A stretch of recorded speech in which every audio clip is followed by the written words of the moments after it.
இலங்கையில் GEMP எனப்படும் பொது கல்வி நவீனமயப்படுத்தல் செயற்திட்டத்திற்கு உதவி வழங்குகின்ற சர்வதேச நிறுவனம் எது?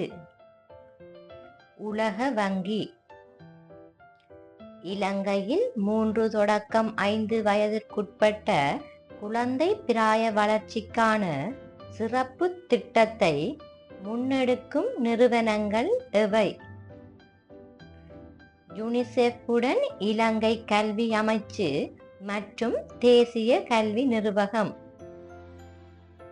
இலங்கையின் பொதுக்கல்வி குறிக்கோள்களை அடைவதற்கான இலங்கை கல்வி அமைச்சினால் முன்னெடுக்கப்படும் திட்டத்தின் பெயர் என்ன?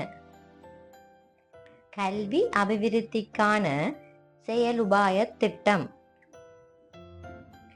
இலங்கை பாடசாலைகளில் செயற்கை நுண்ணறிவு பாடத்தை எத்தனையாவது வகுப்பு முதல் இணைப்பதற்கு கல்வி அமைச்சு தீர்மானித்துள்ளது? தரம் 8 முதல். இலங்கையில் மிஷனரி அமைப்புகள் கல்வி நடவடிக்கைகளுக்கு பொறுப்பாக செயற்பட்டது யாருடைய ஆட்சி காலத்தில் ஆகும்? போர்த்துக்கேயர் காலம். இலங்கையில் ஸ்கொலார்கள் கமிஷன் கல்வி நடவடிக்கைகளுக்கு பொறுப்பாக செயற்பட்டது யாருடைய ஆட்சி காலத்தில் ஆகும்? ஒல்லாந்தர் ஆட்சி காலம். இலங்கையில் திருச்சபைகள் கல்வி நடவடிக்கைகளுக்கு பொறுப்பாக செயற்பட்டது யாருடைய ஆட்சி காலத்தில் ஆகும்? ஆங்கிலேயர் காலம். இலங்கை பல்கலைக்கழக மானியங்கள் ஆணைக்குழுவிற்கு பதிலீடாக நிறுவப்பட முன்மொழியப்பட்டுள்ள நிறுவனம் எது? தேசிய உயர்கல்வி மேம்பாட்டு ஆணையம். இலங்கையில் தொழில் முன்னிலை பாடங்களை அறிமுகம் செய்த கல்வி சீர்திருத்தம் மேற்கொள்ளப்பட்ட ஆண்டு எது? 1972.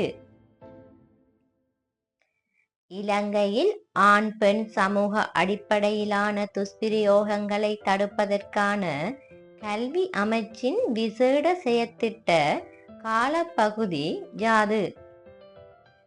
2024 தொடக்கம் 2027 வரை.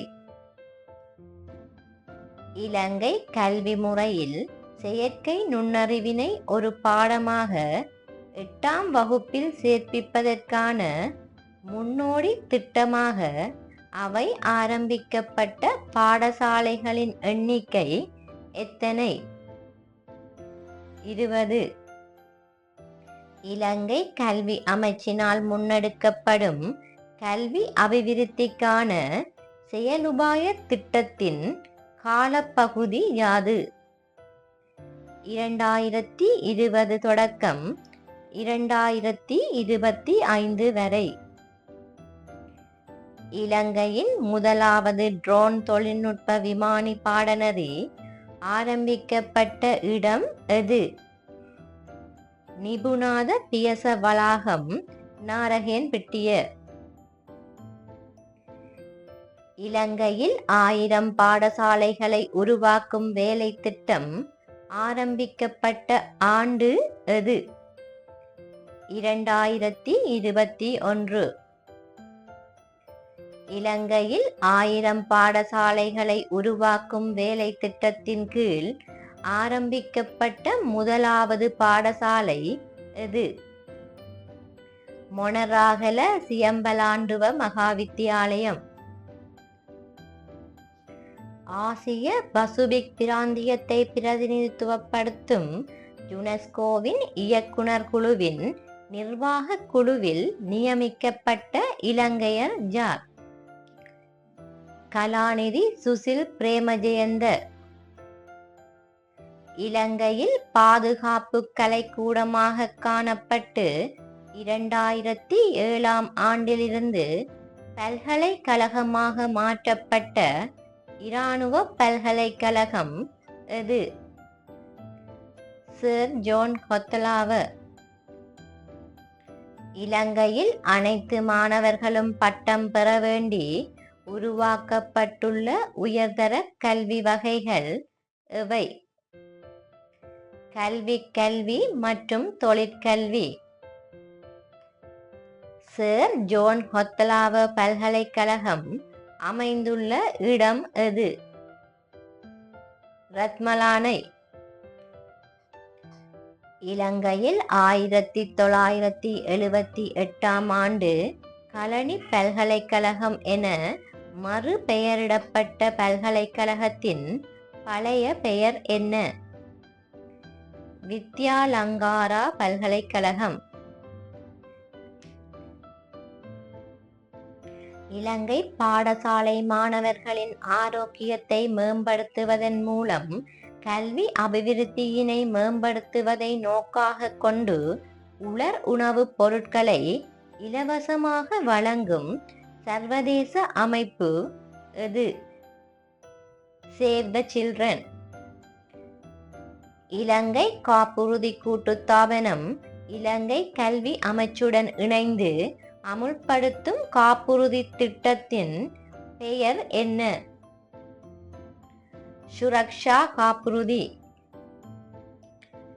இலங்கை பாடசாலைகளில் தரம் 1ற்கு மாணவர்களை உள்ளெடுப்பது எத்தனை பிரிவுகளின் அடிப்படையில் மேற்கொள்ளப்படவுள்ளது?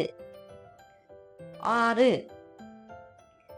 பிளாஸ்டிக் மேலாண்மைக்கான தீர்வுகளை கண்டறிய ஜப்பான் சர்வதேச கூட்டுறவு முகாமை குழு எந்த பல்கலைக்கழகத்துடன் இணைந்து செயலாற்றவுள்ளது? ஸ்ரீ ஜெயவர்த்தனபுர. SESIP எனப்படும் 2ஆம் கல்வித்துறைசார் அபிவிருத்தி நிகழ்ச்சி திட்டத்துக்கு நிதி உதவி வழங்கும் நிறுவனம் எது? ஆசிய அபிவிருத்தி வங்கி. STEAM கல்வி முறை எனப்படுவது யாது? விஞ்ஞானம், தொழில்நுட்பம், பொறியியல், கலை மற்றும் கணிதம் என்பவற்றுக்கு முன்னுரிமை அளிப்பதன் மூலம் நாட்டின் பாடசாலை அமைப்பில் நேர்மறையான மாற்றங்களை கொண்டு வருவதை குறிக்கோளாக கொண்ட கல்வி முறைமை ஆகும். இலங்கையில் பெருந்தோட்ட பாடசாலைகளை அரசாங்கம் பொறுப்பேற்ற ஆண்டு எது? 1977. இலங்கையில் ஆசிரிய வழிகாட்டி நூல்களை உருவாக்கும் நிறுவகம் எது? தேசிய கல்வி நிறுவகம். இலங்கை கல்வி அமைச்சினால் தேசிய வாசிப்பு மாதமாக பிரகடனப்படுத்தப்பட்ட மாதம் எது? அக்டோபர். கஷ்ட பிரதேச பாடசாலை மாணவர்களுக்கு பாதணி வவுச்சர் விநியோகம் ஆரம்பிக்கப்பட்ட ஆண்டு எது? 2017. இலங்கையில் ஆசிரியர்களின் வருடாந்த இடமாற்றத்தினை செயற்திறன் மிக்கதாக்குவதற்காக பாடசாலைகள் எத்தனை வகைகளாக பிரிக்கப்பட்டுள்ளன? 5. தொடர்ந்து இணைந்திருங்கள். மேலும் பல புதிய தகவல்களுக்காய். நன்றி.